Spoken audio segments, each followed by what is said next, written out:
to do this, but I'll take a shot. I read Caste a while ago, and I come from a family that civil rights issues has been predominant in most of my 67 years, and I was blown away. I don't think I've been as impacted by a book since the autobiography of Malcolm X many, many years ago. And it's caused me to do a lot of thinking, and I'll try to be short, but I do have some thoughts about this. It's kind of sent me on this quest, I guess maybe now that I have a little more time, as Isabelle Wilkerson raised issues like, the racist nature of the FHA, and then I found a book about how the FHA has, basically been responsible for segregation for the last 90 years in this country. So it's been this book has really impacted me. And I think that two things that I now hear, when I hear them now after reading her book, I just want to punch out a window. One is whenever I hear somebody say, especially when things like George Floyd or other things happen and people say, this isn't who we are. It makes me crazy because it's exactly who we are. And when people talk about American exceptionalism, it makes me crazy. Yes, we are exceptional. We're exceptionally racist. We're built on racism. And I think it's important not to just flagellate ourselves. And again, I'm talking about this from a white person's perspective. I can't even imagine the trauma of reading that book as a Black person. But it really made me understand a bunch of things that I'm spending a lot of time thinking about. And I just, Tony and Tina and George and Pat and I talked a little bit about it earlier in the week, so they asked me to talk about it. One thing is the importance of figuring out how to make it clear that we have to understand this history.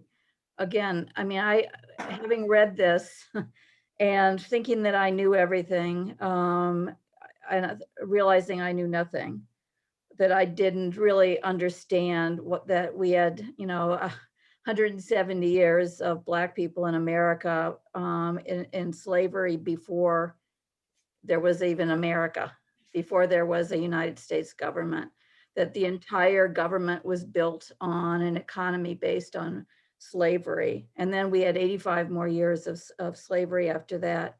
And when you look at the 400 years of Black people in this country, there were maybe 12 years between 1865 and 1877, when of course they didn't, we were not, we said we were going to give reparations, we didn't, but at least we provided federal troops in the South to protect Black people for 12 years, and people did build businesses, did build their own farms, and then we decided that we couldn't handle that. And so we spent all the years, and almost 100 years since then, North and South, on every single level. And if you read her book, you'll really get this, but every single level, from education to jobs, to violence, to policing, to healthcare, every single thing, is going to Jim Crow, to the Northern migration and the policies there. It's just kind of an overwhelming history. And when I think about, I was here listening to a conversation, I won't say with who, talking about, the history that's taught in our schools. And the person who said it said, yes, we should teach history from all different perspectives. And I thought, this is not the Black perspective. This is truth. And how do we teach ourselves, but and I think about, kids coming on middle school and high school now, they're not going to know any of this stuff. One of the things, and I'm trying not to ramble, but I did want to kind of give you some sense of what this thing has meant to me. There was a piece in the book where she talked about the Northern migration during Jim Crow, and then the institution of very racist housing policies, which has resulted in basically lack of wealth parity between blacks and whites in this country. And so there's a book, if you get a chance, I Googled FHA and racism, and there's a book called The Color of Law by Richard Rostein, who turns out my family knew 40 years ago, but that goes through every single policy from the federal government through very liberal administrations like FDR and Harry Truman and Kennedy and Johnson, and what the policies did in terms of basically refusing and basically insisting and codifying segregation in this country, and the impact that has had on every single thing in American life for Black people. It is an unbelievable book. And one of the things he says in there about history and what our kids are learning is when you look at and I forgot the name of it, but the #1 text for middle school and high school on modern American history, when they talk about Northern migration for Black people, there's one sentence that said Black people tended to live in substandard housing in the North. That was it. There was no discussion of why that happened. Anyway, so I just wanted to, there were a couple things that just hit me. If you read the epilogue of this book, which I thought was pretty powerful, one of the things she talked about is that, and she just said it in sidelight, and you saw— Pat, if we could, let's avoid going into a whole lot of detail about the book. Just if you would, just focus more on how it impacted you and what it moved you to. Okay. Well, I mean, I guess the general thing is that I felt like if I were Black, I would be full of rage reading this book, and because I was full of rage, but I also felt an incredible responsibility, and not just to look at how do you. I mean, I think the way we approach racism for white people is to figure out how to be better human beings, which is fine, and have nice conversations and that kind of thing. But I do think that we need to think more radically about systemic change, because these policies are systemic and they're not stopping. We need to think about teaching history in our school, and we need to think about radical solutions. And so I won't say anything more, but this was an impactful book for me, obviously. Thank you for sharing. I do want to point out, Adam, I appreciate that you put the name of that book and a link to it in the chat. As we go forward, we'll try and get a resource list together because, again, I'm like Pat. Part of what this did is move me to learn more. So I'll share a little bit about that. But I'm a novice in terms of the book club format. So if anyone has any suggestions, as we go forward, we have our moderators. You can see them on the screen. George Terrell, Tina Abu Hassan is represented by Northwest Indiana African American Alliance. You see her. And then Patrice Wisniewski, you see her as well. So give a wave so they know who you are. And it looks like we've got about 29 people now. So as our screen widens, if you have that gallery view, you can see about 25 people on your screen in that gallery view. So for me, as Pat said, the four of us met, and Pat jumped on last Thursday it was. And it was interesting for me, and I tend to be honest in everything I do. So my honest opinion of us meeting on Thursday is I was a little angry at first, because in my mind, it was like, okay, here we go. Here's another person telling me how I should be moved to action. And I really wasn't moved to action. I was angry after reading this book. My wife always says I have trust issues with white people anyway, and this book did nothing to reaffirm my trust issues with white people. Things that I clung on to were the personal stories, which I found emotional. Some things that I clung on to in terms of reading it were the historical references to Nazi Germany and how other nations studied our history. I thought a lot about Sue because I'm interested in learning more about the history of India and how caste has impacted Indian culture. I didn't have any aha moments reading anything because in my mind, everything I had seen in Roots or experienced in Roots or seen in some movie that was horribly depictive of what slavery could have been like during that time has kind of prepared me for reading through what I was reading through and listening to the stories and the horrors of our caste system in America. I went into learning mode. I've already been reading different books. I don't know if any of you know Judge David Chittister, former Judge Chittister, but he had provided me with some books on the Civil War and the history of the Confederacy. She referenced the Cornerstone speech in the book, which I knew nothing about until this summer, until some of the conversations were sparked around getting rid of some of the monuments. So I had learned about the Cornerstone speech, what prompted me to reach out to Judge Chittister to say, hey, do you have any books on the Confederacy that I could read through? And he gave me about 3 books, one of which I started reading through. And I'll grab the book and I'll post the name of the book in the chat, which he thought was a good starting point for me to read. So I wanted to learn more about that. I certainly want to read and learn more about the 8 pillars of caste in my attempts to further my work as an implicit bias trainer.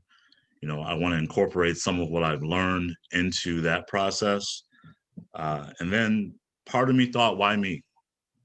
She talked about our leadership. I don't think I have a target on my back. I don't see myself being shot in the street because I'm an advocate for this work, because I'm a member of the Northwest Indiana African American Alliance. But in our nation's history, our leadership has been taken out.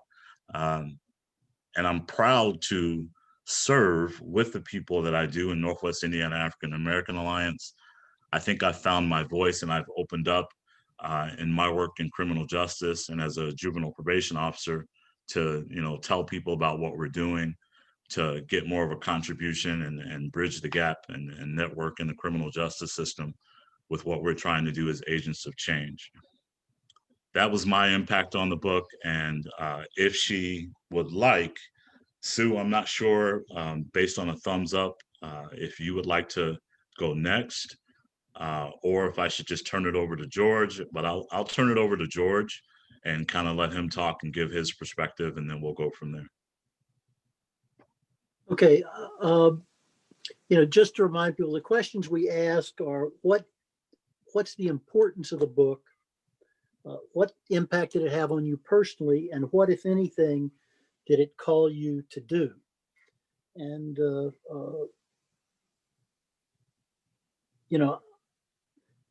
I think it's an important book, and it's important in a couple of kinds of ways. One of the things that I'm involved in is in an initiative in the schools in Valparaiso to deal with issues of racism there in the curriculum. And I don't think we don't teach the true history of our country. And I think Wilkerson has done an admirable job, not of giving, as Pat said, just a perspective, but as saying what happened. And we don't get that. We don't look at it. And one of the things she talks about is in Germany, how they have dealt with the Holocaust and the whole Nazi era is they have not let that out of their sight. There are reminders all over the country, from stumbling stones to entrances to the train station and whatnot. And they teach that so they won't repeat it.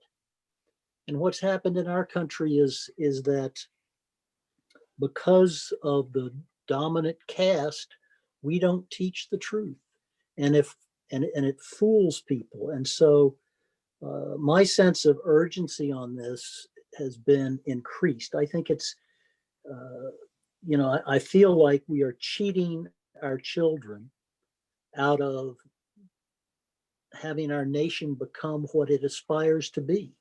as Wilkerson talks about, because first of all, we haven't admitted what our past is and how wealth was built and by who, and who we took from on that, and the cause of the huge inequities between African Americans and white people, and between Native Americans and white people.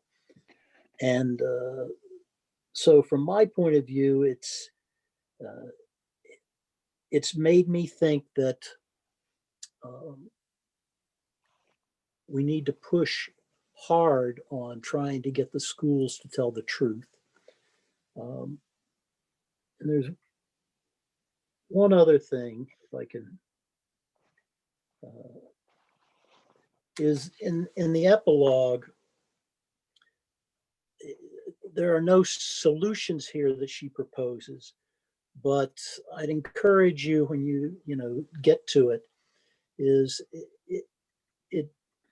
it really is challenging, and it brought tears to my eyes to she gives some suggestions about these things happen because good people let it happen, and there are some suggestions there about what we might do.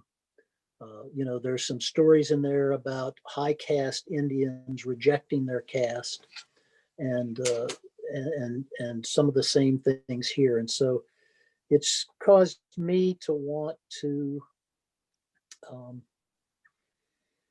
not just see something, say something, but to do something.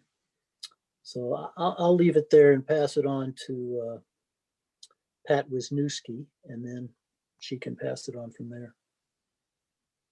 Thanks, George. Great comments so far by everybody. I think for me, what this book did, another writer that I liked, he wrote a book called The Soul of America, In Search of Our Better Angels, John Meacham. But he said, the duty of a writer is to teach people how to see. And I think that's what Isabelle Wilkerson did in this book. She made us see. And it may not be things that we like to see. I like her metaphor of the old house, and we all have to live in this house. Like, it's our country, it's our house. But yet some of us have lived maybe on the nicer levels upstairs and never looked at the cracks in the basement or had to deal with what's there. I think this book opened my eyes to all of that ugly, dark stuff that has been there as part of our history. And it has to come in order to let a wound heal. The pus has to come out. You have to get to the heart of things.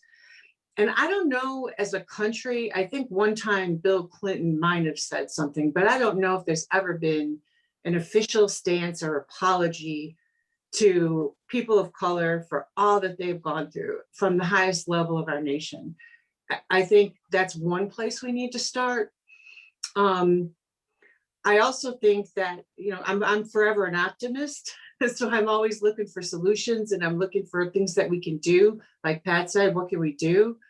I think this book showed a lot of the very darkest, most horrific things that people of color have been through in our country because of all of us. And I think we need to come to terms with that. But I also think that there's, we have these dark sides of us and our own human instincts. And then we have those better angels about us. And we're always in this kind of contentious fight between those two things. And being the optimist, I guess what this book made me want to do was strive even harder to find those better angels, to reimagine America, just an example, when they said in Nazi Germany, they had a whole center in the middle of town that kind of told its history. And, we've been fighting over these different statues and what they represent. And some of them represented our ugly history. And people say, don't tear them down, it's our history. But what if we built, had new imagination, new vision, and built statues that what the vision was for America, new things. Not so much of, let the histories come out and be taught, but let those statues live in a museum and maybe envision what it is we want for America and design those statues of people coming together. Maybe I'm too optimistic, but those were my thoughts. So with there, I'll pass it on to Tina. Are you here? Is Tina on board? I am here. All right, Tina, you want to take it next? Sure. Thanks, George, Pat, and Tony. So what I took away from the book, I've always wondered who created the caste system and why it was created. And who does man think he is to create such a system? You know, Wilkerson goes on to say that this system's not created by God. Obviously, the system's created by man. And I just think that in order to heal this country, the best way to teach that is through the pulpit. I mean, I think the church has a huge responsibility on creating a safe place to talk about those things and talking about the love of God and how man is not in control of this universe, but God is. And man needs to step back and talk about how can we fix this thing that we made so ugly to make other people feel less than and inferior to the dominant caste, as Wilkerson talks about. So I'm not going to elaborate more because I know there's a lot of people on the Zoom meeting whose voices need to be heard. So I'm going to turn it back over to Tony. Are there others? Let's go ahead and jump to Sue. Are there others that have finished the book? Sue, have you finished it? I have not finished, but I want to say something. I really want to congratulate all of you who chose this book. This is I would introduce another word, class. I know it's caste. We are all saying caste, but really caste is based on class, economy, So I will leave it at that now. It's really a very good book, and nothing surprised me in this book. It's just reaffirmed. So if anyone that has read it wants to raise their hand and go ahead and talk about, and I posted the 3 questions in the chat. And certainly if you haven't, we've got 4 weeks. Somebody better than me can recognize Rebecca. hands. Thanks for having this forum. I have only made it about a third of the way through, but I recognize the importance of this book. Being of a person who likes to get things done fast, it's really frustrating because as I see the political beast getting out of control, this scares me more than ever. The analogy of the iceberg at the beginning, I thought was very appropriate. For me, I'm in a place now where I have to just wear 2 hats. One is, what do I do about myself personally, and finish reading and continuing to educate myself and reflect and think. But then also the responsibility I have to create opportunities and resources for, I run a school and an adult education. So I've got 50 employees and 500 students. And so I don't want to lead conversations at this point, but just purchasing books and making them available and empowering our Equity and Justice Committee to take some actions and to have these dialogues is where I'm at. It does frighten me. So it saddens me, of course, but it's really frightening. And as to how deep this is and how calculated the system is. And it's very frightening to think that people are capable of this kind of violence and evil. So that's my reaction. Steve Merrick has his hand up. Great, cool, thank you. Yeah, I spent the last 2 days reading this book, which was really a powerful time for me to read this.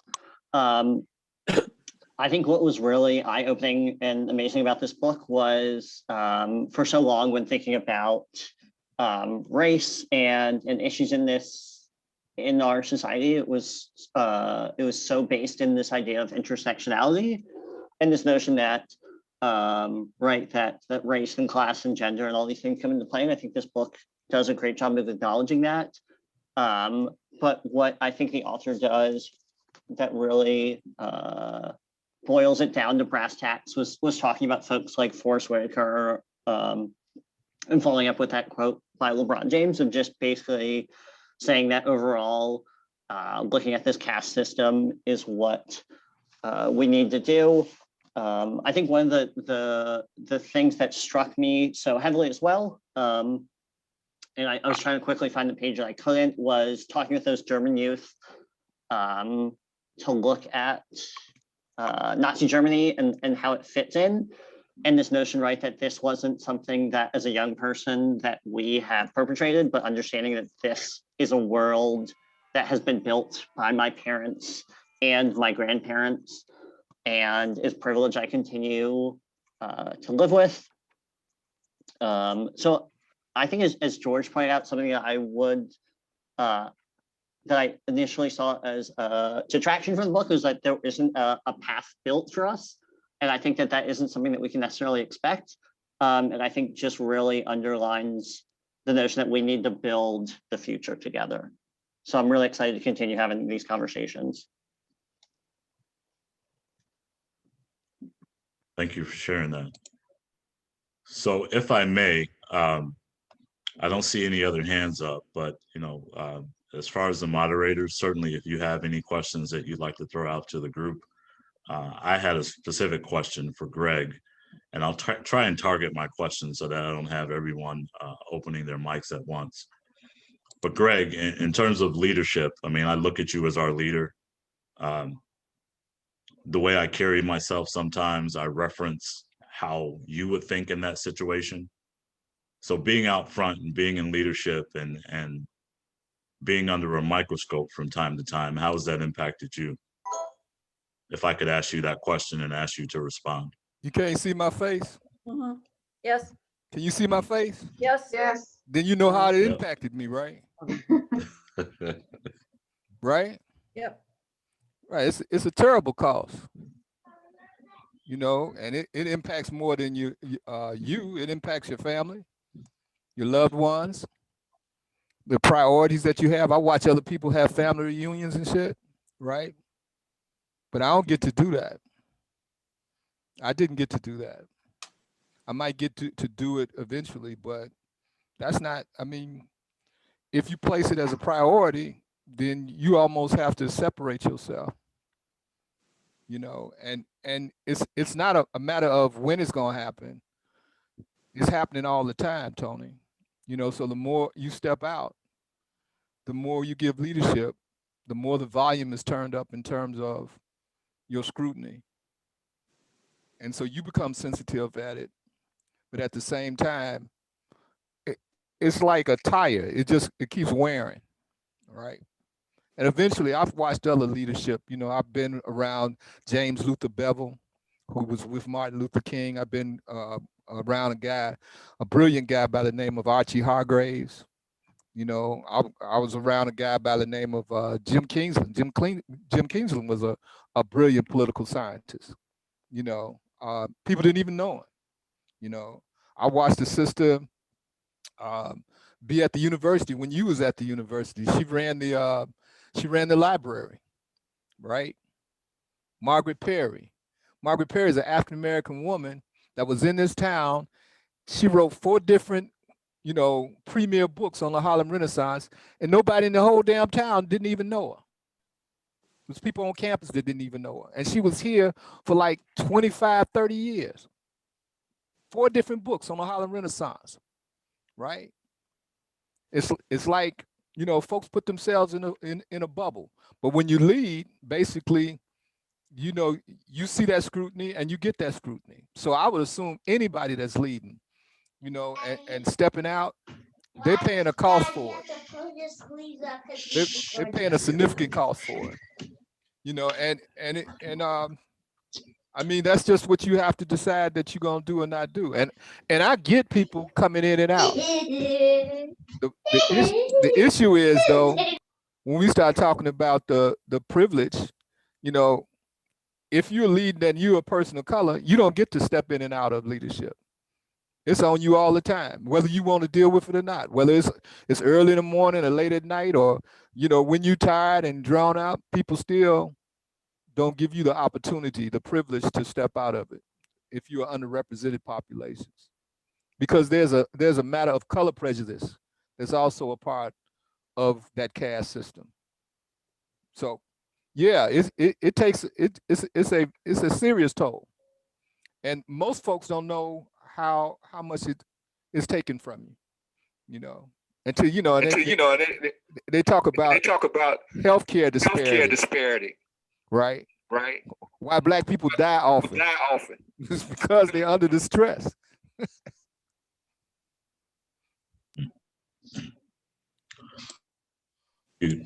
Thank you, Greg, for sharing that.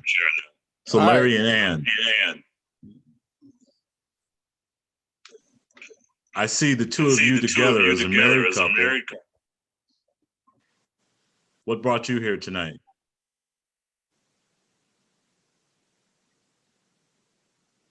You're on mute, Larry. I didn't hear the question either. What brought me here? What brought you two here tonight? I see you guys as a married couple. You're always fighting the good fight. And I have much respect for Ann for what she did. Well, I haven't read the book. Ann and I sat this afternoon and Ann read parts of it to me that she's been reading. So I have to confess that we spent Valentine's Day laying in the bed. She was reading to me. No chocolates or anything like that. And he fell asleep. I fell asleep. Anyway, but you know, I've been involved with these issues since as long as I can remember. And my wife really suggested this was the book I needed to read. And so I thought this would be a good place to start. So, and And Ann, I would like to thank Greg too, because Greg, this morning, we listened to Greg for an hour and a half this morning at our church, talking about the same kinds of issues and, you know, really summarizing and making the essential points that need to be made to us white folks in this particular community. So I think that I'm looking forward to having my wife finish reading the book to me. Well, and you've had a huge impact on my work. And so for you, I mean, how do you open the door to change, to making a lasting impact? When you're young and naive, you don't think about it. Well, I said, well, I don't know. I don't know the answer to that. I'm here to get answers. And Tony, you know our daughter, Emily. So she has, of course, going to her for answers. She has reminded me over and over again, Mom, don't expect, like Reverend Jones says, you can't expect me always to give you the answers. You got to read it for yourself. So I'm trying, and I'm trying to listen to African-American voices, which of course, in my world is pretty hard these days. So yeah, I'm here to hear African-American voices.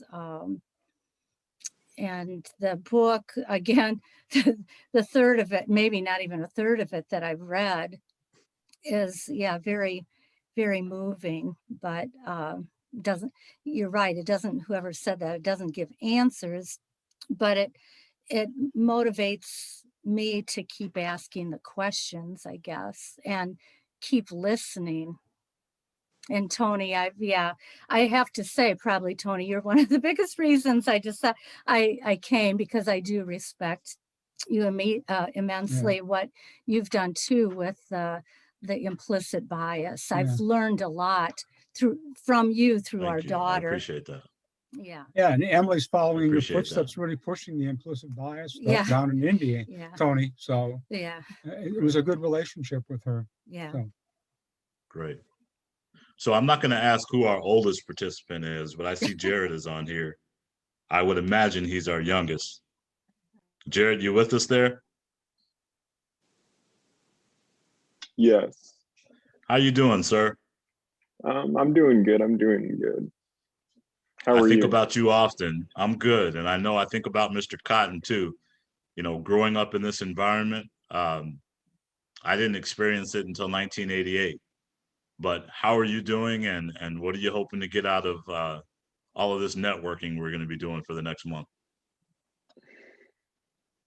Can you answer? Can you say that question again, please? What are you hoping to get out of this networking? You know, I think about you often because I didn't come to Valparaiso until 1988, but you're growing up in the environment. So how are you doing, and what are you hoping to get out of the next 4 weeks? Um,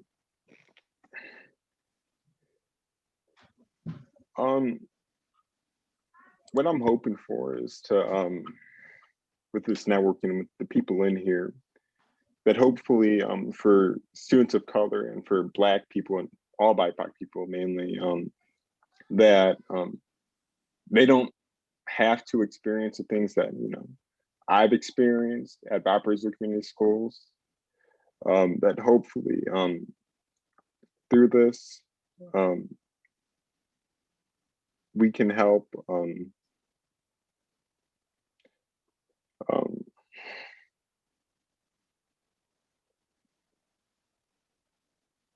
more people of color, more Black people feel the need to speak up and feel like they have voices and representation.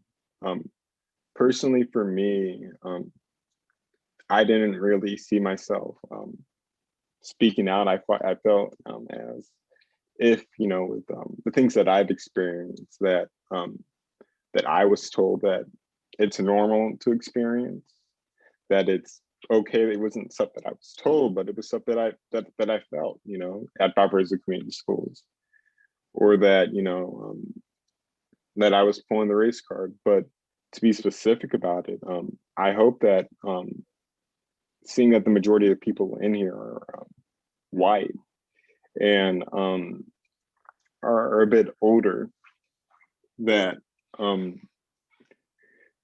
we can help.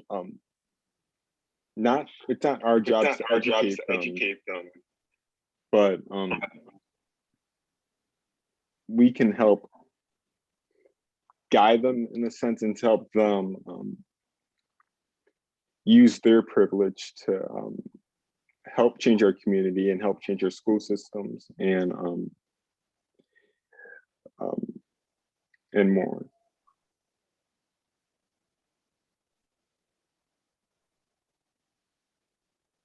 Thank you for sharing that information with us.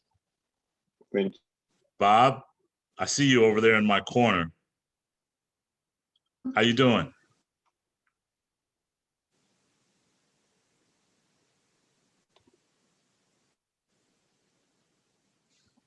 Mr. Cotton, we can't hear you. You have to unmute. Unmute. Unmute.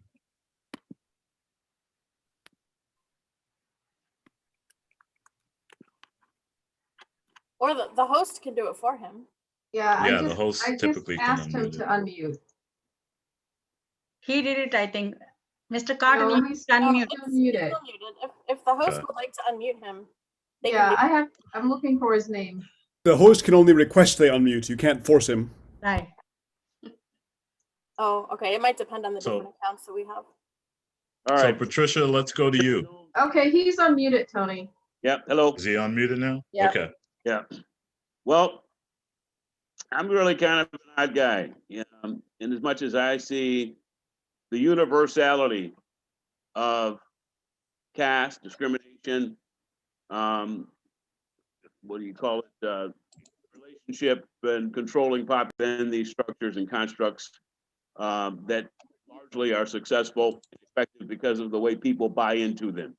The subjugated and the oppressor themselves becomes their identity. And there are many other books out there. If this one shocked you, I haven't finished it. I just got started, to be quite honest. But if you ever want to really test your endurance, try By the Hands of Persons Unknown. By the Hands of Persons Unknown. Whew. I couldn't get through a couple chapters of that book because it's a detailed catalog of lynchings and the details of how conventional they were with families and children and the level of mutilation and the common acceptance of that. That's a book that really kind of tells you how cultured that Southern disposition was towards blacks and control. I'm digressing. I'm saying that I think that the universal backdrop under which we find ourselves juxtaposed against a very unique experiment, a governmental experiment called people rule, or one man, one vote. So I think that if you kind of say, well, we're going to change it, I think it changes from the recognition or the empowering of people with the essence of this accident in nature, this accident in history, that our hippified, enlightened forefathers accidentally gave us.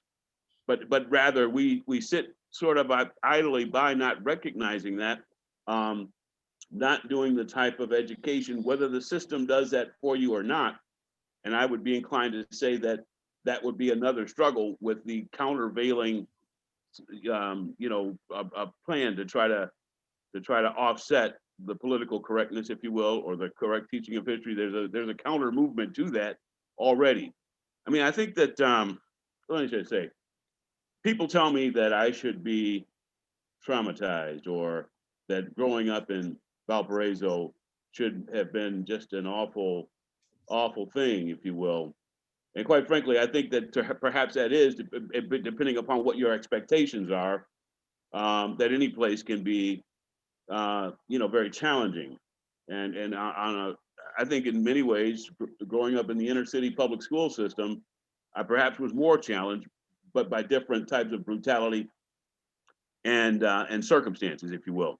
But for whatever it's worth, I think it's important to empower people with a sense of their own, in an Emersonian way, with their own relevance in this universal place that we kind of accidentally have found ourselves coexisting under the banner of the American ideal. And the greater amount of pressure we can put on the education system, the greater amount of emphasis that we can place on our lives to become related to people interpersonally, to have a friend or an acquaintance profile that's 50%, or that's reflective of the diversity that I think without we will continue, I think, as kind of foreign to each other, more so than we are familiar. So I don't mean to hem and haw about this, but I think that there are more engaging books with respect to the horrors. I think the power is within us. I think this setting, Tony, is like a coffee shop that I used to attend as a kid, the young man, young adult. There was always these coffee clubs or coffee shops where we talk about the heavier issues of the day. Right. Change. But I think that there's an awful lot of power in simply recognizing it within yourself and being that power, doing you. All right.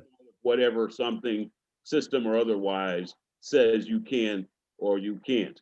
Was Pastor right to tell you that you ain't and you can't? Always. So always appreciate your perspective. Thank you. If I can, I'm just scanning the room, and Becky, I don't know if I've ever met you. I don't recognize you, but I just wanted to reach out to you and introduce myself and say hello and give you a moment to introduce yourself for those who may not know you. Thank you. It's nice to meet you. My name is Becky Hull. I guess my last name is not on here. It's Hull. Some of you know me and some of you don't. And I have a lot of scattered thoughts right now, but I guess I've got more Black friends than white friends. So that's really helped my perspective as I've gotten older. And Jared, I want to talk directly to you for a moment. Because I know that we're looking to Rob and to Pastor Greg for leadership and for wise counsel, and to Anthony too. I don't know you yet or what your like your role is or whatever, but I respect you anyways. Jared, I want to say directly to you that I'm looking to you to lead, and I'm ready to follow. I'm just putting that out there because the youth are our future. I used to teach in Altgeld Gardens for about 6 years, and I feel like because I'm done teaching now, I've missed my opportunity because as much as that's where I had preferred to be, I did have a job briefly, just like an extended sub job in a Chesterton school. And I feel like I do kind of feel like I missed my opportunity because, you know, these white kids, they have no idea the truth.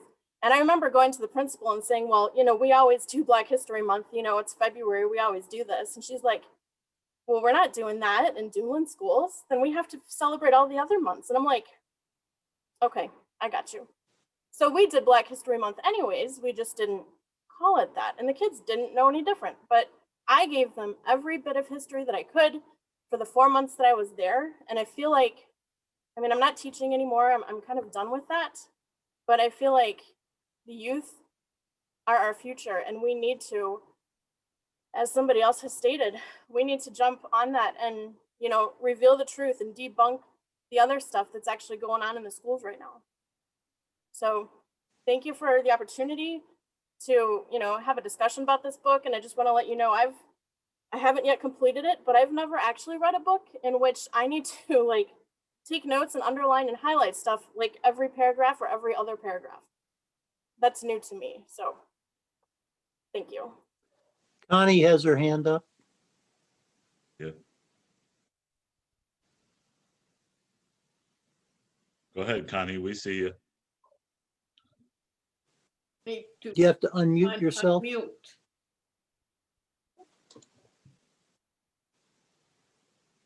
Mrs. B, unmute, unmute.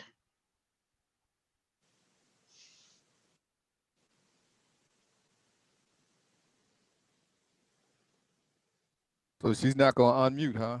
Well, there's a little microphone. It might be on the bottom left of your screen, Connie, and you just have to click it once. Yeah, you know that. Yeah. We can't hear you.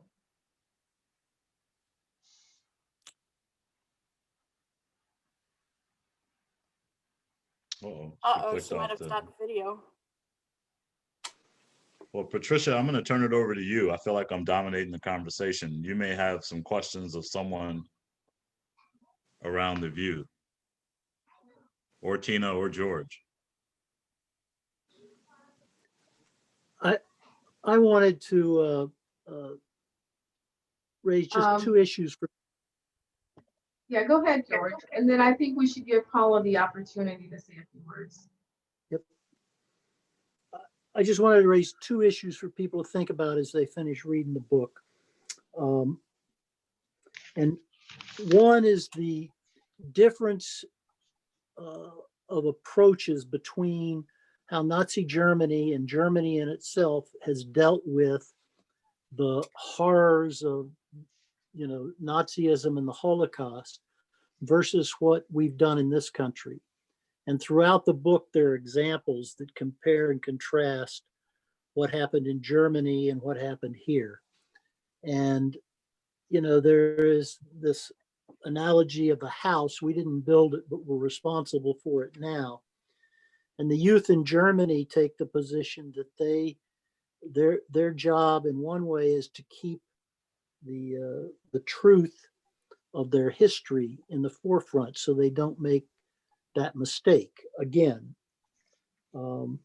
And the other is to think about reparations. And this is a conversation that has been opened up in this country many, many times and has never gotten responded to. And if we're talking about what we might do, you know, in the 12 years after the Civil War, African Americans were supposed to be given 40 acres and a mule, and even the folks who got that had it taken away. And as Pat pointed out, the wealth disparity started there and it's continued throughout. And in Germany, they paid reparations and they continue to pay reparations to victims of the Holocaust. And yet in our country, it's a conversation that is barely open. And there are some creative ways that instead of just wringing our hands, we might do something to make things right. And at some point down the line here, I just like people to think about those two things: is how ought we to deal with our own history, and what are the creative ways we might do that, and then how might we try to make things right, and to think about creative ways that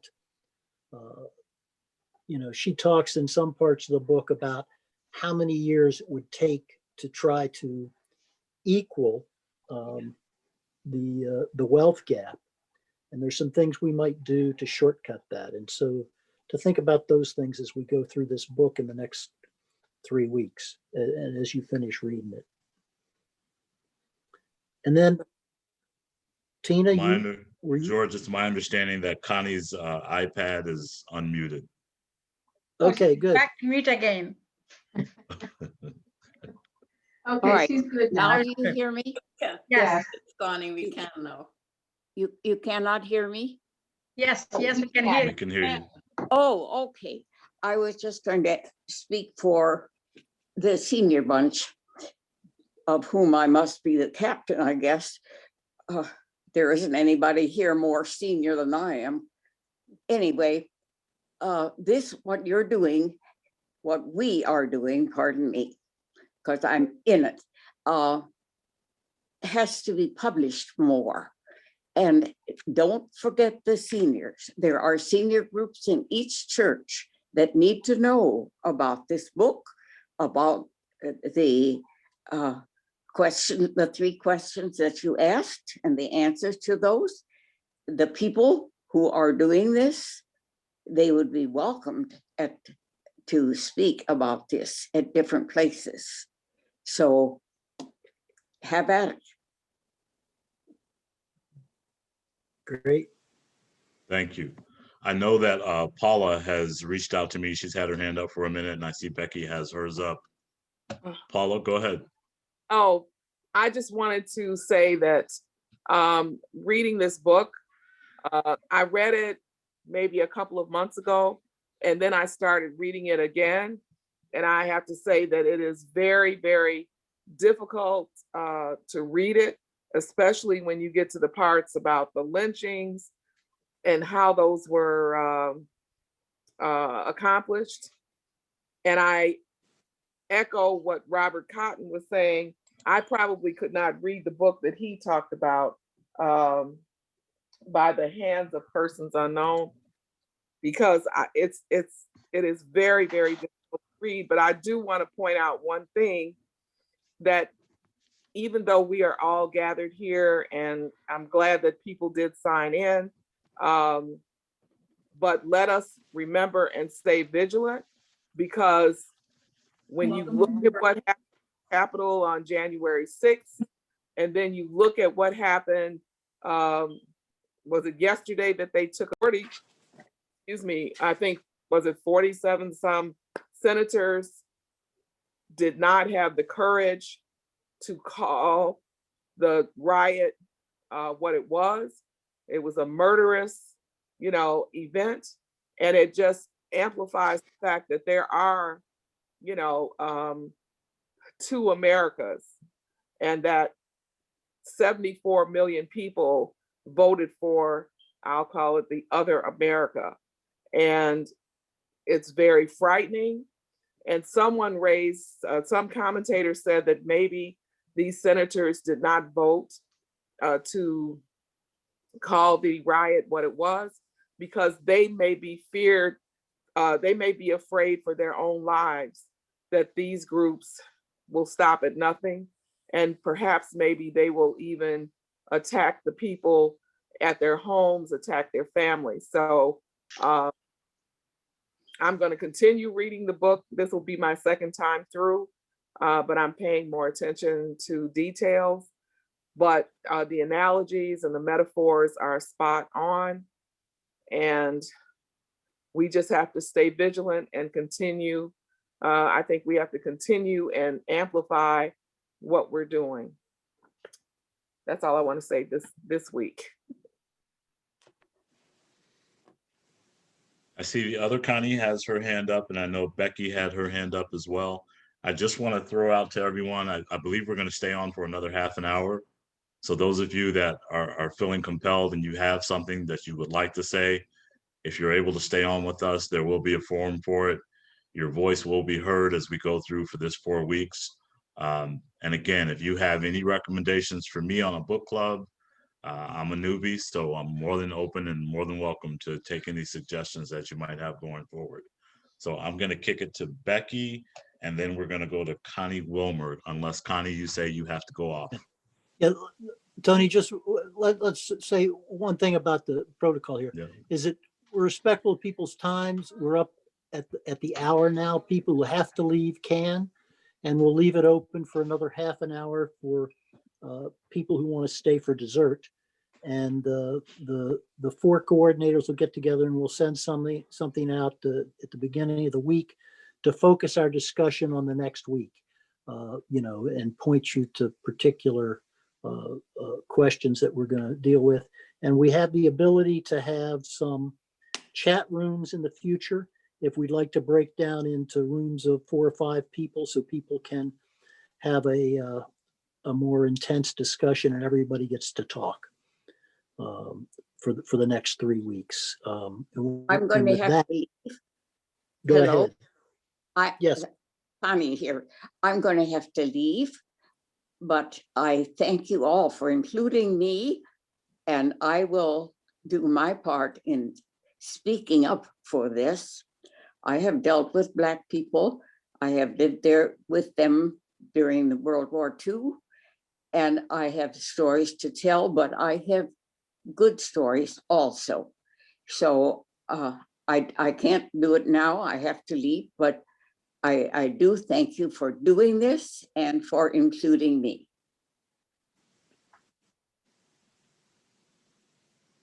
Thank you. Connie, go ahead. I just want to say that education is so important. I never had any education that taught me about any of the things that went on in the world. And when I started reading this book, I had to stop, and it made me, and I just think that we need to make people aware. And the thing that really just shocked me was the fact that Germany actually used us as their example for what they did. And that just tore me up. So I appreciate us having this dialogue. I think it's really important, and I'm going to stay with it. I have something I have to say, and then I'm gonna have to leave soon. I think everybody has to lead. I think it's an error and naivete to assume that you need to look toward African-American leadership to give you answers to questions that you can find out for yourself. I think that there's an issue. That's an issue, and that's a historical issue that has impacted the African-American community unduly. I think we lead because we have to lead, because we have to deal with it. But I think I think for you to pass the ball off and say, well, Jared, you got to carry it, or Greg, you got to carry it, or Paula, you got to carry it, or Bob, you got to carry it. When everybody should be carried, everybody should be concerned about justice, and everybody should be doing whatever they can to deal with justice. And we ought to partner at dealing with that issue, as opposed to looking toward others to do what we're supposed to be doing for ourselves. I'm just gonna jump on real quick and say, Jared, I hope you didn't think that I was like mandating you to like lead the force or anything. Like, I just respect you. I don't know you, but as the youth, I am looking to you to see, fresh ideas, whatever. And I just wanted to say that, yes, it's exhausting for people who are not white, because all the code switching, all that, like, we can easily just hop back into Valpo, you know, if we get our feelings hurt, you know. I'm really not welcome in my church at this point. So I think maybe it was Tina who had suggested, like, you know, we need to be in our churches and it should be a safe place to talk about this. But in my white church, it's not. And I know many others that's true. I wish it were different, but it is easy for us to just kind of step back and not be involved just because we fit in, like we just blend in. And I just want to acknowledge that. And yeah, so I guess I'm old enough. The second thing I was going to mention has escaped me, so my apologies. Thank you. Wanted to say Adam posed a question in the chat. Don't feel compelled to have to catch up or read everything in the next week. You know, we're going to guide you through the process. Ideally, you want to have it read fully, but this is supposed to be an enjoyable process that we wanted to put in place for us to just talk and spark off some dialogue. So I'm going to go to Merrick because I thought he had his hand up, and then Paula. Yeah, I was thinking kind of what Connie said, right, about bringing, well, I was going to say older folks, and maybe that's not the correct term, but I guess I also like wonder, something I meant to ask earlier, and I think about as I read these things, is as we study our history, why is it taking until now? Like, why is it just now that we are changing the names of our schools and taking down these statutes, and like what that looks like for folks who are older than me, like why it's taken so long for us to get to this point, like why it's taken, if the history of lynchings and the Civil War, and we look at things like MLK and Bayard Rustin, and like what all these folks have been raising the alarm for such a long time, like why are we still here at this point in the year 2021? I understand that these are deep systems that exist. It's going to take years and years to come down, but I think it's on some level very unfair for Jared and myself to still be in a system like this. Well, I think a question we have to ask is look at what we're doing now, and if you look at Valparaiso, you know, you go back to articles you type in Valparaiso community schools, racism, you can see articles from 2004 about trying to change what's going on, or right now what we're currently doing in our school system, and facing backlash and facing where the superintendent is kind of hesitant in doing this, or even in 2014 with the referendum with the principal at the high school. I think that's just a clear question. It's not people of color, but it's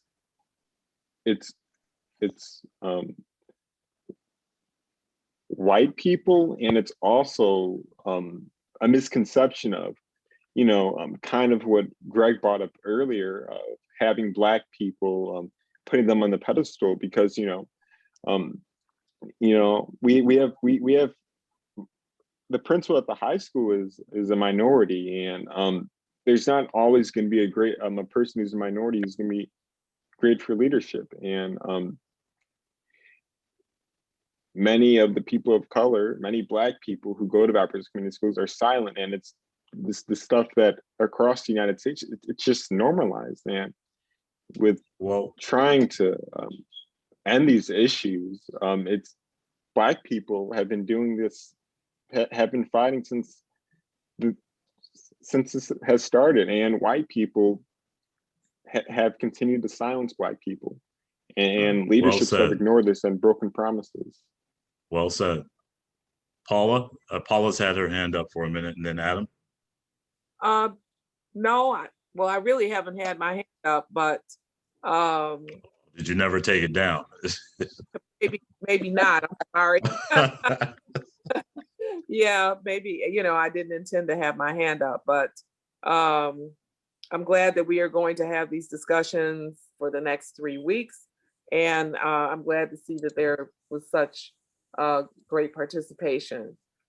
I think that there are stories to tell, and a lot of you don't know it. And I think Sue can correct me, but Connie the young woman who spoke, not Connie Whitmer, but the other Connie. Is she 99 years old? Sue? 100. January 10th, 100 years. 100. She's 100. 100. Oh, so I think she's right. There's nobody who can beat her. So Paula, she's still here if you want to tell her something. She is still here. Yeah, oh, Be great. sure it- Just she can walk faster than me. yes. So she could tell us a lot of stories. So I hope Connie joins us as we proceed through this book. Oh, I do. I'm And waiting to get Lois. my hand. Right now, I'm reading 3 different books, but if I get my hands on this one, I will add that. I'll Very, get you one. I'll get Yeah. you one. oh, you Okay. will. That And would, and Lois. Lois, yes, yes. I see Lois hiding in the corner over there. I'm only 92,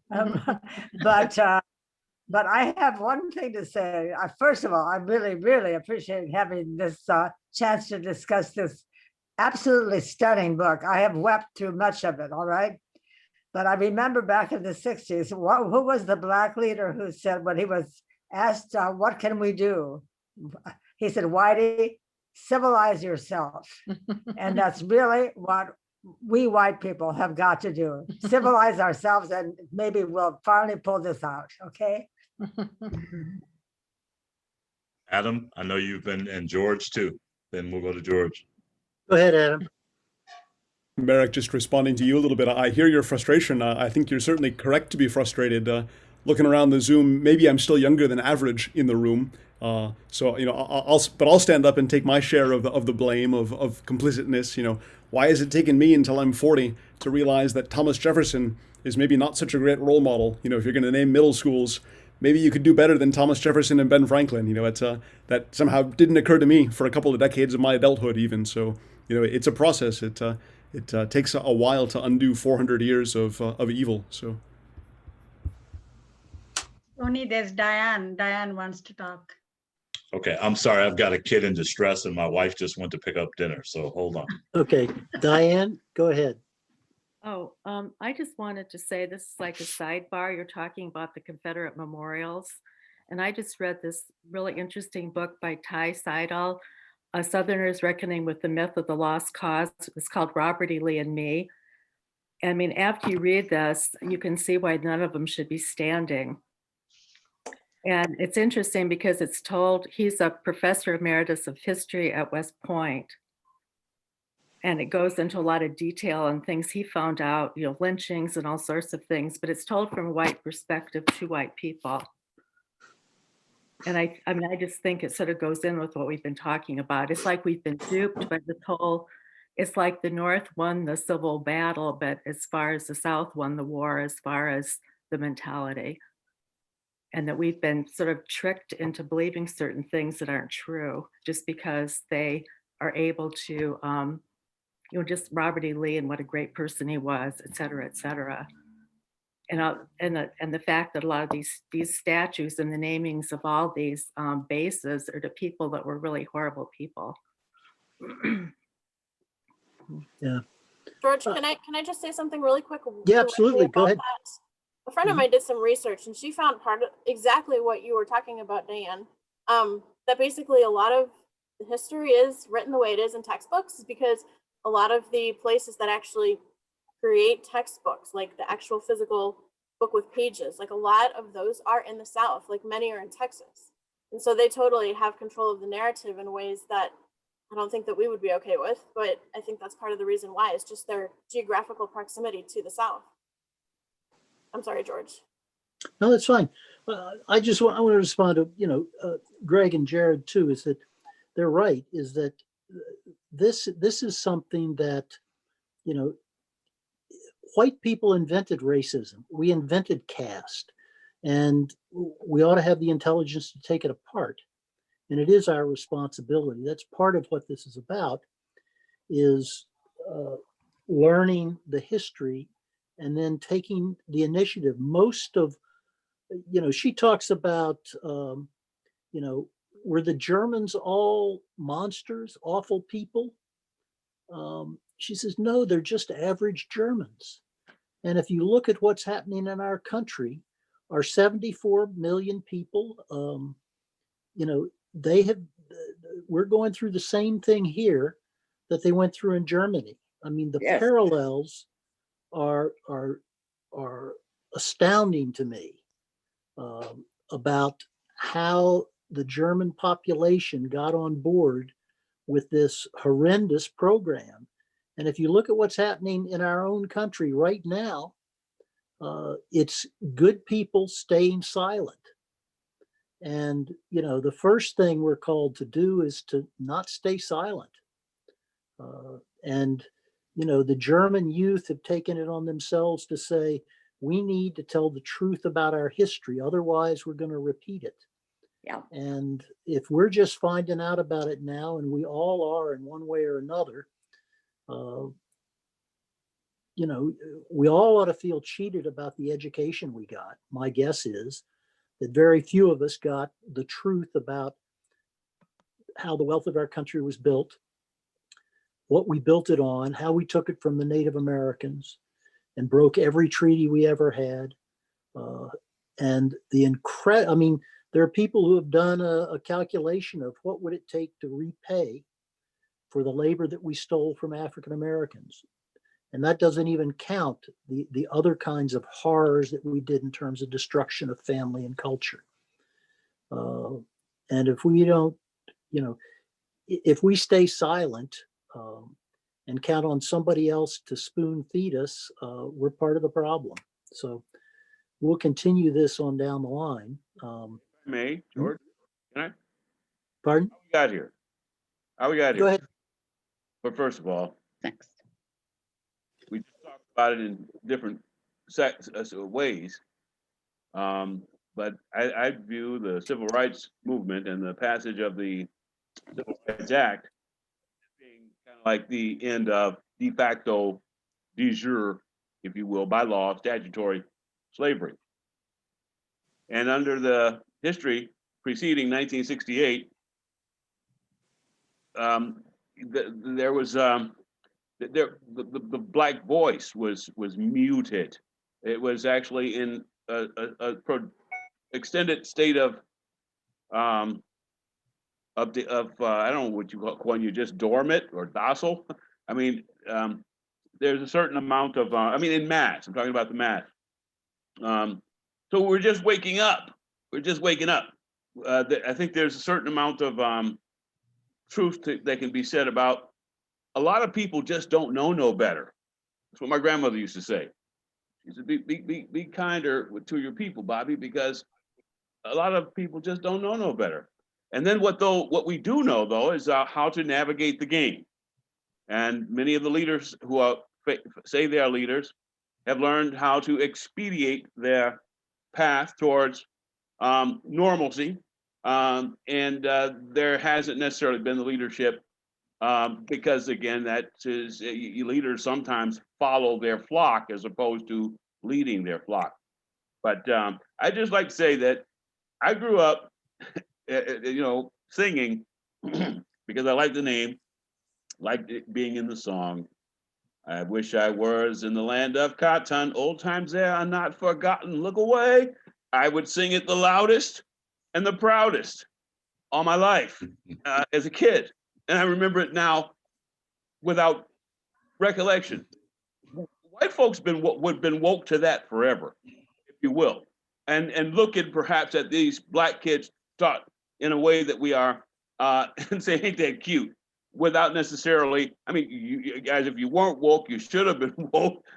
But my point is that I do understand the nature of how we got here and how careful we have to be when we look at the virulence of the backlash, which I think was sort of unleashed by Obama's success.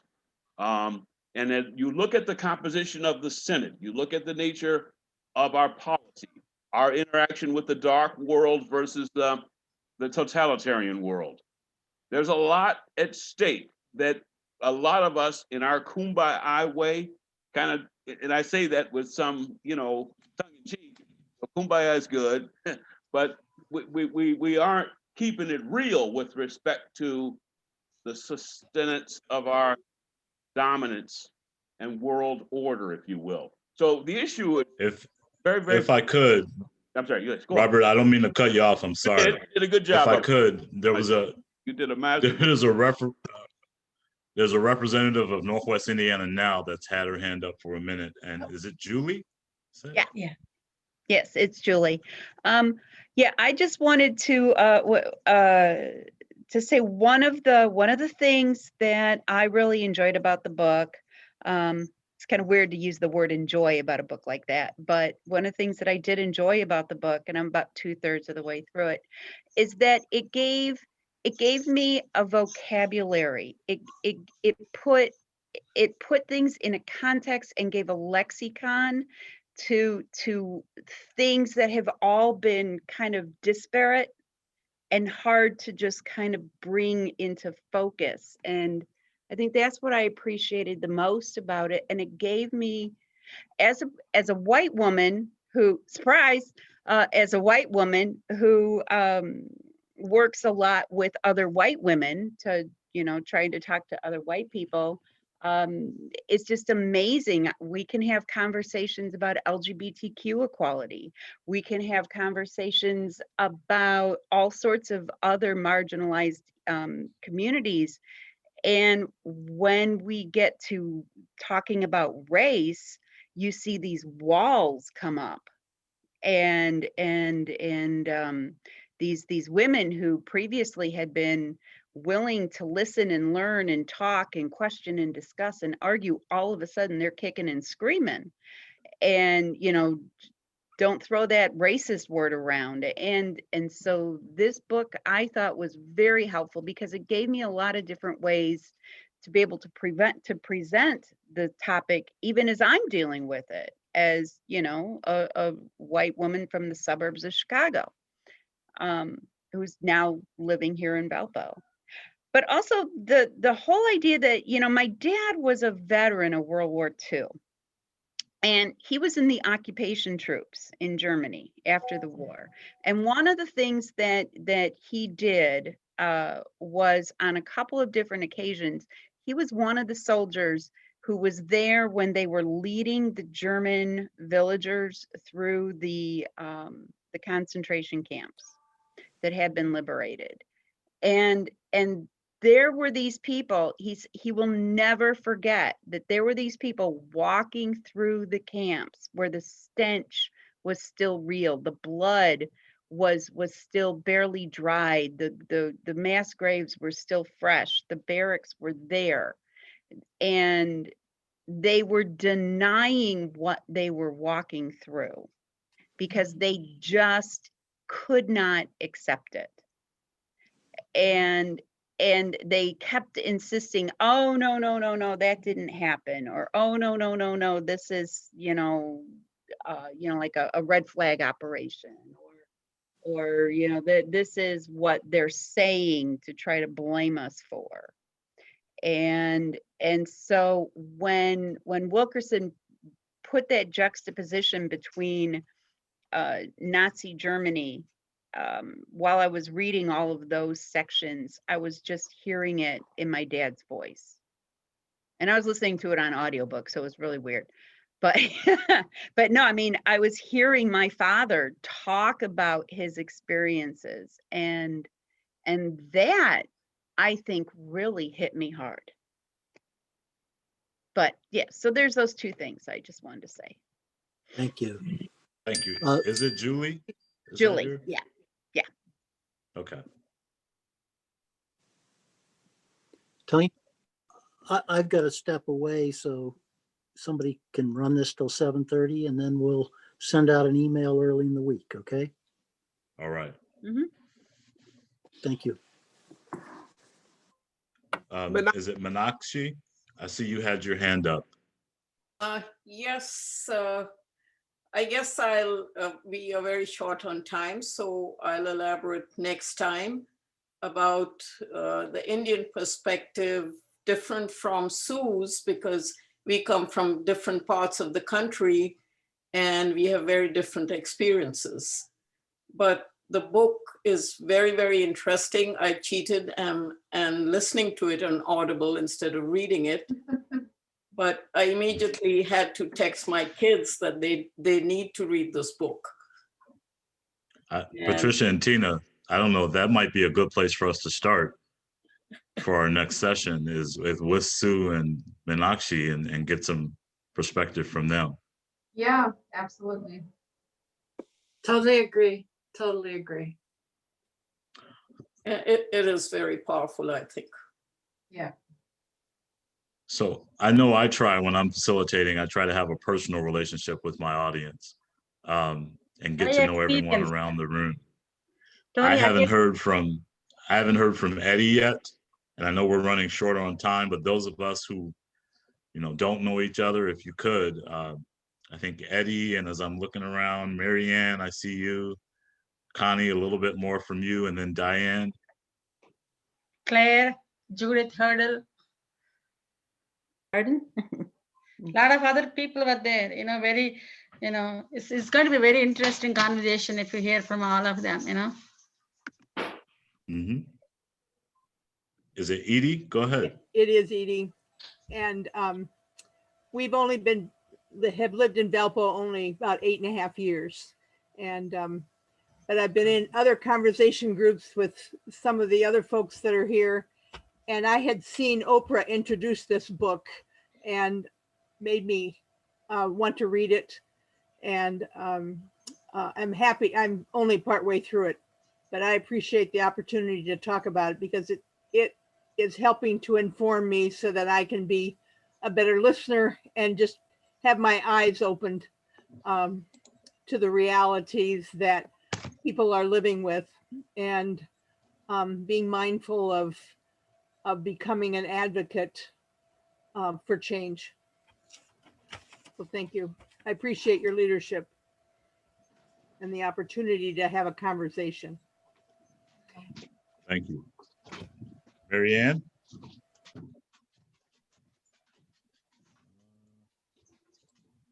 Marianne, You've got to unmute yourself. I have read The Warmth of Other Suns by this author.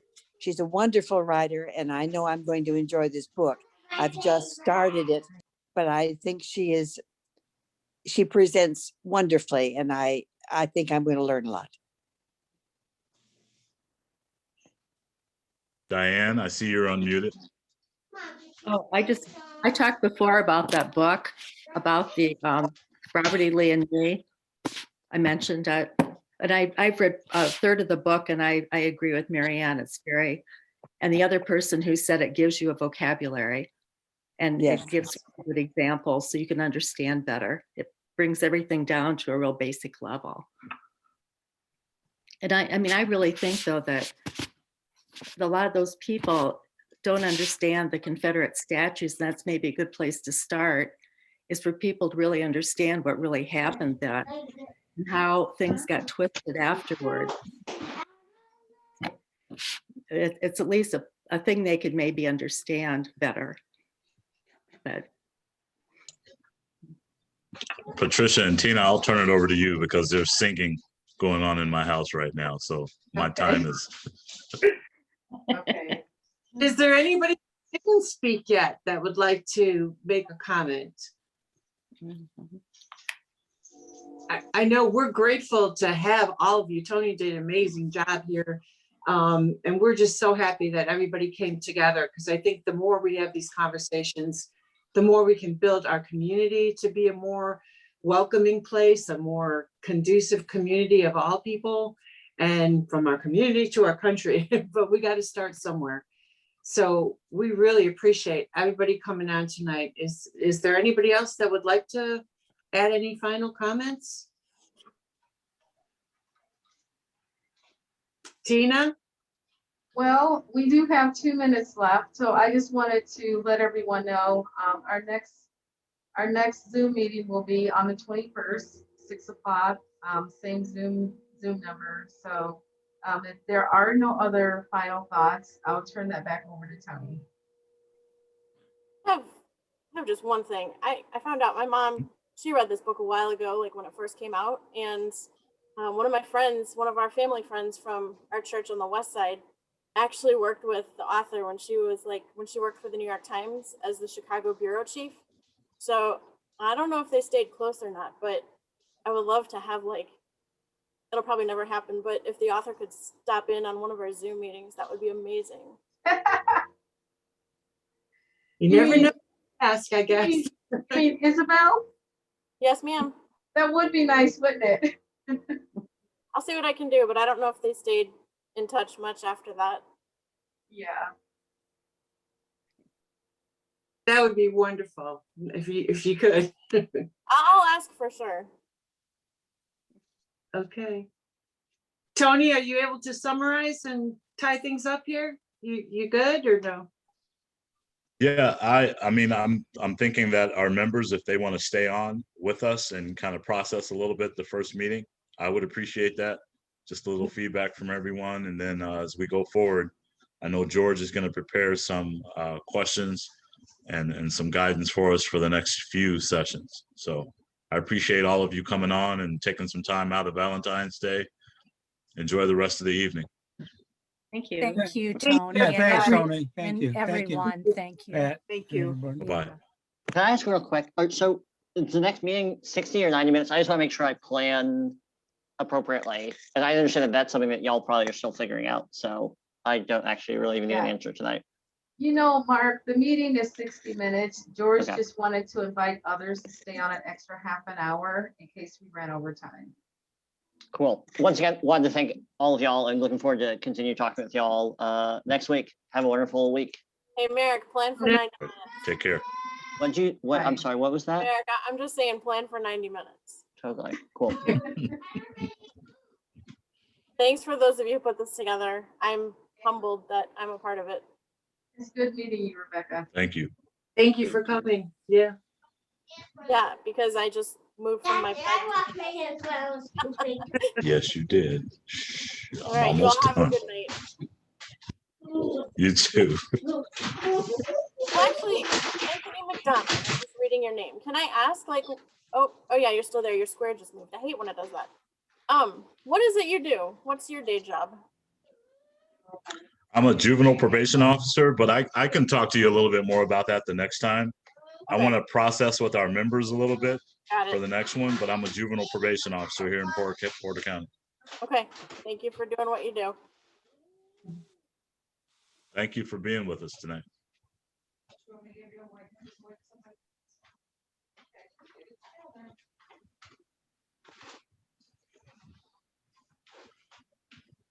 So one thing I want to say, I hope I didn't tick anyone off.